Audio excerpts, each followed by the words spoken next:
La pub, c'est tout de suite sur Guérit TV Monde.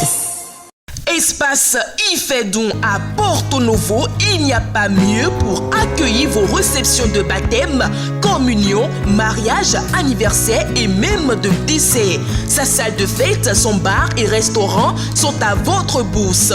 Et pour des séjours agréables dans la capitale, Espace Ifedon vous offre des chambres climatisées et des guest house. Espace Ifedon est situé à Tokota Davo. Contact 00229 90 68 85 85 ou 00229 97 72 10 57.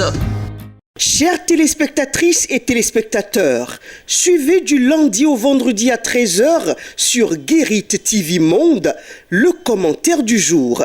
C'est une rubrique dans laquelle le présentateur prend position sur des faits ou sujets d'intérêt, qu'ils soient relatifs au Bénin ou non.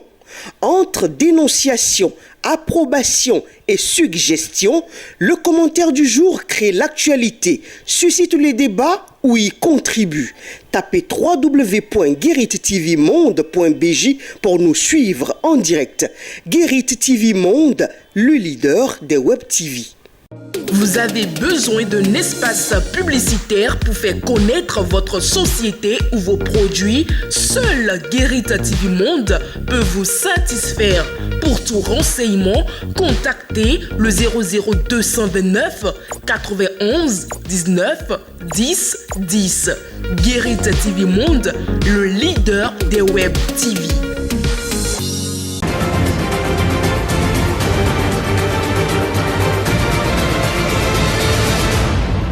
Guérit TV Monde, le leader des Web TV au Bénin. Vous servez l'information au quotidien sur le leader des Web TV. C'est un réel plaisir pour nous. Mesdames et messieurs, bonsoir et bienvenue. Les titres. La tomate coûte de plus en plus cher sur le marché. Actuellement, il faut avoir les reins solides pour s'en procurer. Vous suivrez dans ce journal le constat fait au marché Wando sur la situation. Si vous recevez par erreur un dépôt d'argent fait par Mobile Money sur votre compte, il vaut mieux restituer ces fonds. Sinon, vous risquez la prison pour malhonnêteté. Une condamnation prononcée par la criette en la matière nous permet de le dire. Les détails sont à suivre dans cette édition.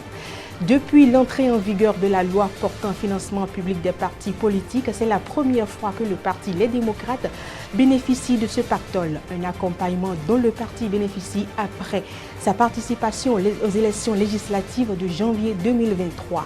Le commentaire de la rédaction sur l'acceptation du fonds public par le parti Les Démocrates est à suivre dans ce journal. Voilà tout pour les titres, le développement dans un instant. À nouveau, bonsoir. On démarre cette édition par une brève. Quelques jours après la diffusion sur Guérit TV Monde du commentaire dénonçant des recrutements irréguliers effectués au poste de péage sous la gestion de l'ancien ministre Hervé Romain, la direction générale de la Société des infrastructures routières et des transports, SIRAT SA, vient de lancer de nouveaux recrutements par avis de candidature officielle. Vu le contexte dans lequel ce recrutement est lancé, on est tenté de dire que les dénonciations de recrutement faites par gré à gré sur fond de favoritisme et de régionalisme ne sont pas tombées dans les oreilles dessous. Autre élément dans ce journal, le prix de la tomate actuellement en hausse sur la plupart des marchés. Au marché de Wando à Porto-Novo, c'est le désarroi dans le rang des vendeuses et de leurs clients. Evelyne Dossou et Ezekiel Akweti ont fait le constat que voici. Pour vendeurs et acheteurs, la tomate est devenue une denrée difficile à acheter. Au marché Wando, le prix du grand panier de tomates a atteint 60 000 francs CFA. Contrairement à l'année dernière, la tomate est très chère cette année. Or, il n'y a pas d'argent dans le pays. Avant, on prenait le panier à 25 000, voire 30 000, mais aujourd'hui, le prix du panier va jusqu'à 60 000. C'est trop. Voici la tomate de 200 francs. Il y en a qui viennent et qui demandent même à en acheter pour 100 francs. le tout avec le piment et l'oignon. Ce petit panier que vous voyez est vendu à 5 000 francs CFA et l'autre à 45 000 francs CFA selon les étalages visités. Mais ventes et déceptions restent donc le quotidien des vendeuses puisque la cherté de la tomate repousse de nombreux clients. On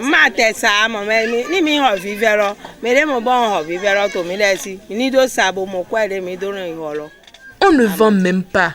Les vendeuses de nourriture ne pensent même plus à nous à cause de la cherté.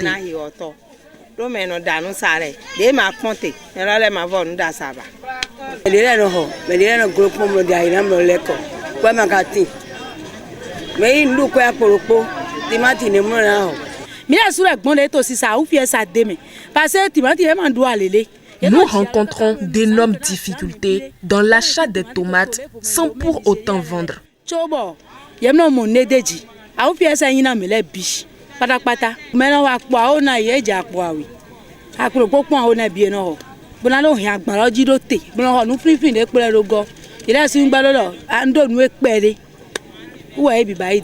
Interrogés sur l'origine de la hausse du prix de la tomate, les avis divergent d'une vendeuse à une autre et selon qu'elle soit grossiste ou revendeuse.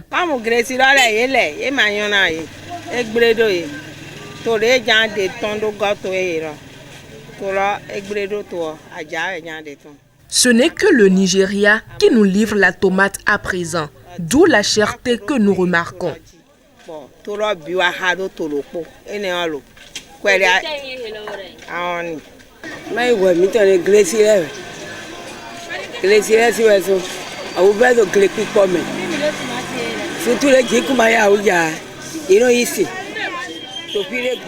Les producteurs disent que la saison pluvieuse a connu un retard.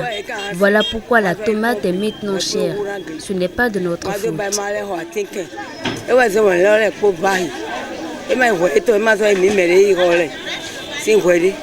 Il faut noter que la tomate connaît une augmentation de prix de façon cyclique et saisonnière. Pendant ce temps au marché, le prix de l'oignon est en chute libre. Et c'est donc à juste titre qu'il y a beaucoup plus de piment et d'oignons dans les sauces par ces temps de cherté de la tomate. Et puis, pour avoir refusé de restituer une somme transférée sur son compte par erreur, un jeune homme est condamné à 7 ans de prison pour malhonnêteté. Voici le récit des faits présentés par Charles Alban Daoui. Contrairement à Baraka Amidou qui en février 2022 a ramassé par terre un sac contenant 14 millions et l'a retourné à son propriétaire, le jeune Hervé qui a reçu par erreur sur son compte Momo une somme avoisinant 3 millions a refusé de restituer les sous. Les faits remontent en novembre 2022 où un jeune, voulant déposer sur le compte d'un client la somme de 2 995 000 francs CFA, s'est trompé de numéro et a envoyé l'argent sur un autre compte. Le constat aussi fait, le propriétaire du compte a été joint. Mais avant que son compte ne soit bloqué par l'opérateur GSM, Hervé, puisque c'est son nom, a déjà transféré les fonds sur d'autres numéros. 500 000 francs ont été transférés par 2 fois sur le numéro d'Oscar, un ami de celui à qui le transfert a été fait par erreur. Contacté, lui aussi s'est opposé à la restitution des fonds. Par la suite, l'Office central de répression de la cybercriminalité a été saisi et une enquête a été ouverte. Elle a abouti à l'arrestation du jeune Oscar à qui 1 million de francs CFA a été envoyé. Présenté au procureur de la Cour de répression des infractions économiques et du terrorisme Criette, Oscar a refusé de donner les informations qu'il faut pour retrouver son ami Hervé. De plus, il a continué par s'opposer au remboursement des fonds perçus. Une attitude qui lui a valu la condamnation à 7 ans de prison ferme. Par ailleurs, il devra rembourser les fonds que son ami Hervé lui a transférés.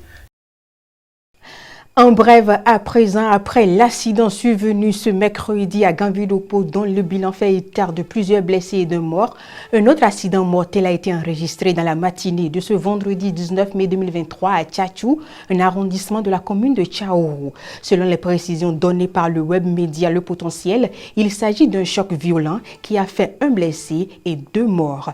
L'accident s'est produit entre un camion et un véhicule de 5 places. Sur les images, on peut voir le petit véhicule totalement cabossé et le camion dans le ravin. Autre élément dans ce journal, ce lundi 15 mai 2023, les députés de la 9e législature devraient désigner les députés qui doivent siéger dans plusieurs institutions sous-régionales. Mais la plénière consacrée à ce sujet n'a pas prospéré car le rapport de la commission des lois a proposé une clé de répartition rejetée par les députés de l'UP Le Renouveau et du Bloc républicain. Ils ont justifié leur position par la caducité des décisions de la Cour constitutionnelle que la commission des lois a utilisée pour proposer la clé de répartition. Sur la question, nous avons recueilli l'avis d'un juriste qui se prononce sur la notion de caducité et ce qu'il y a lieu de faire pour ne pas créer des situations de mésentente. Mandel Ivik Dansou est reçu au téléphone par Latifat Kouenou. Suivez un extrait de son intervention. Une décision de la Cour constitutionnelle peut-elle être jugée caduque? Il faut, avant de répondre à cette question, donner ce qu'on peut comprendre par la caducité quand on dit qu'une décision est caduque. En fait, quand on parle de caducité, c'est juste un terme pour désigner l'état d'un acte juridique qui, à l'origine, est valable et qui, par la suite d'un certain nombre d'événements, devient invalide. Alors, lorsque on prend un acte, une décision, qui au moment où l'acte est pris, cette décision-là est valable et fait effet, et que par la suite, il y a un certain nombre d'événements. Et donc, dans ce sens-là, une décision de la Cour constitutionnelle peut devenir caduque. C'est l'Assemblée nationale qui définit et vote les types de loi que nous avons. Il revient à la Cour constitutionnelle de voir si la loi votée par l'Assemblée nationale est conforme à la Constitution.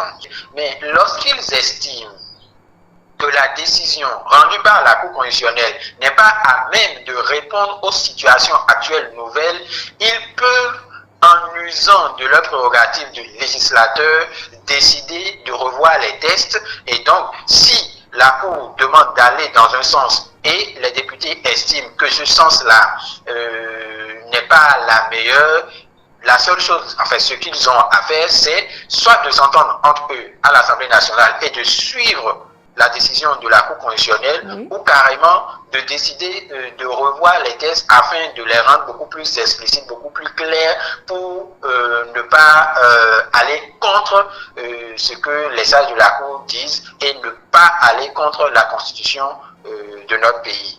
Et pour finir, l'actualité politique a été marquée entre autres cette semaine par la remise de chèques à 4 partis politiques. Un acte posé par la Sénat conformément aux prescriptions de la loi portant financement public des partis politiques. Le parti d'opposition Les Démocrates a reçu pour la première fois depuis l'entrée en vigueur de cette loi sa part de financement public. À ce sujet, suivez le commentaire de la rédaction fait par Shamsdine Badaro. Une fois encore, conformément aux textes en vigueur en République du Bénin, l'État vient de jouer sa partition quant au financement public des partis politiques. La particularité cette année, le cercle des bénéficiaires s'est agrandi. Au lieu des 3 blocs, à savoir Union progressiste devenue Union progressiste Le Renouveau, le Bloc républicain et la Force Cori pour un Bénin émergent qui en jouissait depuis 2020, la formation politique Les Démocrates rejoint le festin à cause de ses performances aux élections législatives, ce qui lui a permis d'avoir des élus députés au Parlement.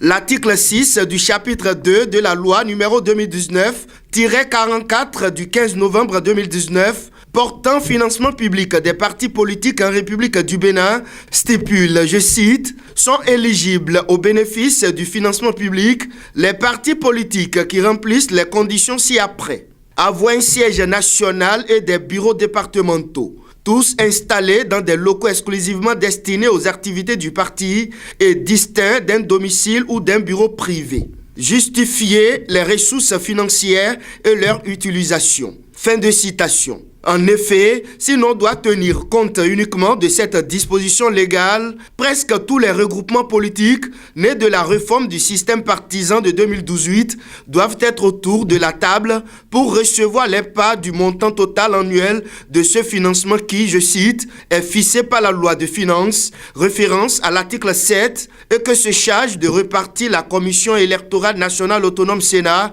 comme indiqué à l'article 8. Or, eu égard à ce qu'enseignent les Écritures saintes, beaucoup d'appelés mais peu d'élus. Et l'article 9 du chapitre 2 de la même loi, numéro 2019-44 du 15 novembre 2019, portant financement public des partis politiques en République du Bénin, traduit bien cette restriction en spécifiant, je cite, « Le montant total annuel du financement public aux partis politiques est réparti entre les partis en fonction du nombre de leurs députés et de leurs élus communaux à raison de 60% au prorata des élus communaux et 40% au prorata des députés. » Fin de citation. L'article 10 vient préciser que le nombre de députés des élus communaux visés à l'article 9 est celui issu des résultats des dernières élections législatives et communales. Il s'ensuit logiquement donc que tout parti politique qui n'a ni élu député ni élu communal n'est pas éligible à cette subvention publique à laquelle ont eu droit l'UP Le Renouveau, le BR, la FCBE et les démocrates le 15 mai 2023 à Cotonou. Au total, 1,5 milliard de francs CFA leur a été partagé pour le compte de cette première partie du financement public qui couvre les 2 premiers trimestres de l'année. La Sénat a remis le chèque au montant mérité à chacun des mandataires financiers des 4 formations politiques. En fonction de la règle des 60% au prorata des élus communaux et 40% au prorata des députés qu'à chaque parti politique, l'UP Le Renouveau se taille à bon droit la part du lion avec un peu plus de 706 millions de francs CFA, le BR perçoit un peu plus de 545 millions de francs CFA, tandis qu'FCBE, les démocrates, ces 2 regroupements politiques se réclamant de l'opposition, ont reçu respectivement un peu plus de 129 millions et 112 millions de francs CFA. À l'annonce de ces chiffres, ce fut un grand étonnement dans l'opinion. Pourquoi la FCBE a reçu plus d'argent que les démocrates? Et pourtant, là-dessus, l'article 9 de la loi sur le financement public des partis politiques, lu précédemment, est clair comme l'eau de roche. En s'y basant d'ailleurs, le président de la Sénat, Sakalafia, a expliqué que le calcul a été fait en tenant compte de l'absence d'élus communaux dans les 77 mairies pour les démocrates et l'absence de députés au Parlement pour la FCBE. L'UP Le Renouveau et le BR, qui sont les 2 premiers partis politiques, ont à la fois des conseillers communaux et des députés. L'UP Le Renouveau en disposant plus dans les mairies et au Parlement, il est normal qu'ils s'en sortent avec le gros montant. De l'oxygène pour les partis politiques éligibles au financement, c'est bon pour le moral, même si ce n'est pas suffisant. Mais déjà, ce qui revient souvent sur la toile et dans l'opinion en général, à quoi servent ces sous? Surtout pour certains partis politiques, les Béninois sont préoccupés parce qu'il s'agit de leurs impôts. C'est le moment pour certains de ces partis politiques bénéficiaires qu'on ne voit ou n'entend souvent pas de se prendre au sérieux pour ne pas donner l'impression que l'État dilapide les ressources publiques pendant qu'il y a dans le même temps d'autres priorités. C'est sur cette note politique que nous refermons cette édition. Merci pour votre aimable attention. Prenez soin de vous.